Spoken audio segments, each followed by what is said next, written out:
आगे बढ़ने के लिए आप जितने बूढ़े रहोगे उतना फायदा रहता है, ये ना। लोग बोलते हैं कि इसके पास ज्यादा समय नहीं है, इसको मंत्री बना दो, ये तो निकल जाएगा। लेकिन राजनीति में अक्सर आगे बढ़ने के लिए जितने बूढ़े लोग होंगे उतना ही फायदा रहता है। लेकिन अपनी हेल्थ के लिए अगर कोई मुझे राजनीतिक नुकसान हो भी रहा हो तो वो मुझे मंजूर है, क्योंकि फिट रहना जीवन में बहुत जरूरी है और इस बात को तो लक्ष्य पीएम मोदी भी मानते हैं।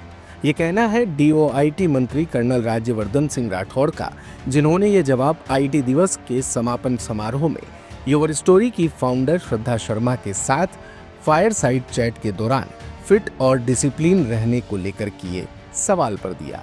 उन्होंने बदलती राजनीति के अंदर समय का बदलाव लाना भी बेहद जरूरी बताया। दरअसल कर्नल राठौड़ जब समापन समारोह में दिए गए समय पर ठीक 3 बजे पहुंचे तो हर कोई हतप्रभ रह गया, जिस पर उन्होंने कहा कि अगर हम सभी समय से आना शुरू कर देंगे तो बहुत कुछ बदल जाएगा। कई बार तो ऐसा होता है कि मैं गाड़ी करीब 100-200 मीटर पहले खड़ी कर लेता हूँ और मुझे काफी देर तक वहां खड़ा रहना पड़ता है। और मेरे कुछ दोस्त वहां जाते हैं और वो मुझे खबर देते हैं, वहां से फोटो भेजते हैं। अक्सर फोटो खाली चेहरों की आती है, क्योंकि लोग सबको ये तय हो गया है कि अगर 12 बजे का समय देना है तो वहां 1 बजे पहुंचना है। तो इस तरह का एक वातावरण है, but I think we all are adapting. तो मुझे लगता है कि बदलती राजनीति के अंदर ये बदलाव भी आना बहुत जरूरी है, क्योंकि सभी लोगों का जो जीवन है वो अमूल्य है, सभी लोगों का समय अमूल्य है। और एक बार हम सब समय से आना शुरू कर देंगे तो एक नई परंपरा शुरू होगी कि let's go there in time, let's finish in time and let's do all our work. Jaipur के राजस्थान इंटरनेशनल सेंटर में गुरुवार और शुक्रवार को हुए 2 दिवसीय आईटी डे का समापन अवार्ड सेरेमनी के साथ हुआ, जिसमें तकनीक, नवाचार और उद्यमिता के संगम के साथ गेमर्स को वीआर गेमिंग और ई स्पोर्ट्स का कंपटीशन भी देखने को मिला। इस अवसर पर आईटी मंत्री कर्नल राज्यवर्धन सिंह राठौड़ ने स्टार्टअप्स को फंडिंग चेक और ई गवर्नेंस क्षेत्र में बेहतरीन कार्य करने वाले अधिकारियों को अटल ई गवर्नेंस अवार्ड से भी नवाजा।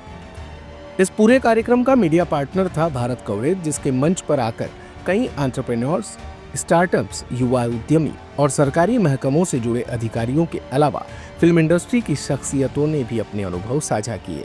कर्नल राठौड़ ने इस मौके पर कई प्रश्नों के जवाब बड़ी बेबाकी के साथ दिए। एक सवाल के जवाब में उन्होंने चुटकी लेते हुए कहा कि राजनीति में जो व्यक्ति बूढ़ा हो जाता है तो कहते हैं इसके पास ज्यादा समय नहीं है, बूढ़ा हो चुका है, इसे मंत्री बना दो, क्योंकि राजनीति में हिसाब किताब उल्टा है। लेकिन मैं अपने जीवन से समझौता नहीं करना चाहता हूँ। मुझे खिलाफत, नुकसान मंजूर है, लेकिन समझौता मंजूर नहीं। एक ही जीवन है, उसे जीना चाहता हूँ। कुछ लोग अपनी साइज से बड़ी शर्ट पहनते हैं तो कुछ फटा पायजामा। वो लुक के लिए ठीक है। गरीब दिखने से लोगों को लगता है कि इसे वोट दे देना चाहिए, लेकिन मैं ऐसा नहीं कर सकता। आगे बढ़ने के लिए आप जितने बूढ़े रहोगे उतना फायदा रहता है, ये ना। लोग बोलते हैं कि इसके पास ज्यादा समय नहीं है, इसको मंत्री बना दो, ये तो निकल जाएगा। लेकिन तो वो उल्टा है हिसाब किताब।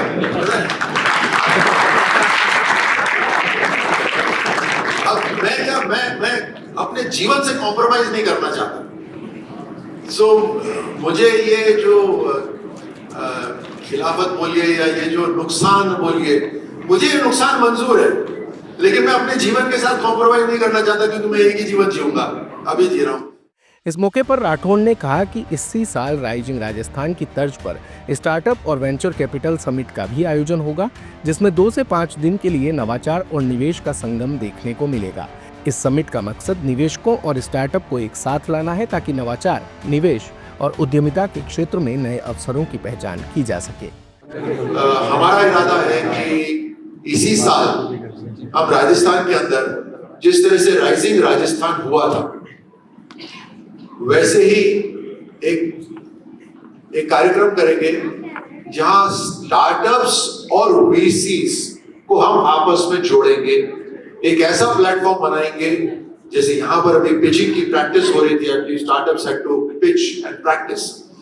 सो एक ऐसा प्लेटफॉर्म हम तैयार करेंगे जहां हर साल 2 से 5 दिन तक वो कार्यक्रम होगा और अलग अलग स्टार्टअप्स को वहां पर वीसीस के साथ और फंडर्स के साथ बैठकर एक बहुत ही सरल माहौल में, not in a very formal atmosphere, बहुत ही सरल माहौल में उनके साथ बात करने का अवसर मिलेगा। सो एक तरह से it will be like a shark tank but minus the shark. इस मौके पर उन्होंने कहा कि अब देश का भविष्य आईटी से जुड़ा होगा।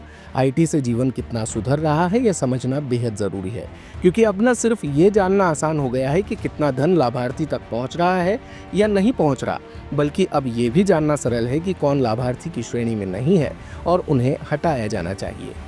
जो हम पहले कुछ दशकों में करते थे वो सब अब कम समय में ज्यादा एफिशिएंटली संभव है, बिना बाहर जाए हुए, मतलब सीमित समय के अंदर। Time space has all been squeezed and that is what it is all about. और भविष्य जितना भी होगा वो आईटी रिलेटेड, आईटी से जुड़ा हुआ होगा।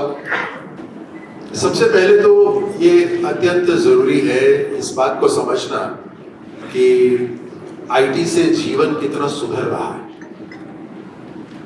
अब बेनिफिशियरीज की बात हो रही थी, सीटी साहब यहां से बात कर रहे थे। आप सोचिए, हजारों लाखों लोग हैं और उनकी जो अधिकार हैं वो अब बिल्कुल पारदर्शी तरीके से न केवल उनके पास सीधे बैंक के खातों के माध्यम से पहुंच रहा है, बल्कि ये जानना भी बहुत आसान हो गया है just by a click of a button कि कितने ऐसे लोग हैं जो लाभार्थी के श्रृंखला में नहीं आते और उनको हटाया जा सकता है। इसके साथ साथ आप अलग अलग फिल्टर्स लगा के आप हर तरह का डेटा उसमें से निकाल सकते हैं। उन्होंने युवाओं से कहा कि लाइफ में जो आप करना चाहते हैं वही करिए, क्योंकि जीवन में संतुष्टि बहुत ज़रूरी है। मंजिल ना भी मिले तो वहाँ तक पहुँचने का सफ़र आनंद देना चाहिए, सुकून देना चाहिए। मुझे लगता है जहाँ मन हो, जहाँ पैशन हो, जहाँ नॉलेज हो और जो आप करना चाहते हैं वही करना चाहिए जीवन के अंदर, क्योंकि अंत में रोटी तो हम उतनी खाते हैं, चाहे कोई भी नाम ले लीजिए आप, रोटी हम उतनी ही खाते हैं। हम दाल भी वही खाते हैं, हम सब्जी भी वही खाते हैं, लेकिन पूरे दिन हमें सेटिस्फैक्शन कितना मिलता है वो बहुत जरूरी है। तो मैं युवाओं को अक्सर ये बात कहता हूं कि आप ऐसा करियर चूज करिए जिसके अंदर अगर आप असफल हो रहे हो तो भी मजा आया, यानी that journey itself is fantastic, that I enjoy it. So of course everybody feels कि मेरे पास अंत में ये होना चाहिए। लक्ष्य सभी के होते हैं, होने भी चाहिए, लेकिन अगर लक्ष्य प्राप्ति ना भी हो तो भी वो रास्ता जो हो वो आनंदमय हो, तो that is a perfect career for you. दिन भर की सारी अपडेट्स के लिए सब्सक्राइब करें भारत कवरेज को, और हाँ, बेल आइकन दबाना ना भूलें ताकि आप रहें अपडेटेड हमेशा।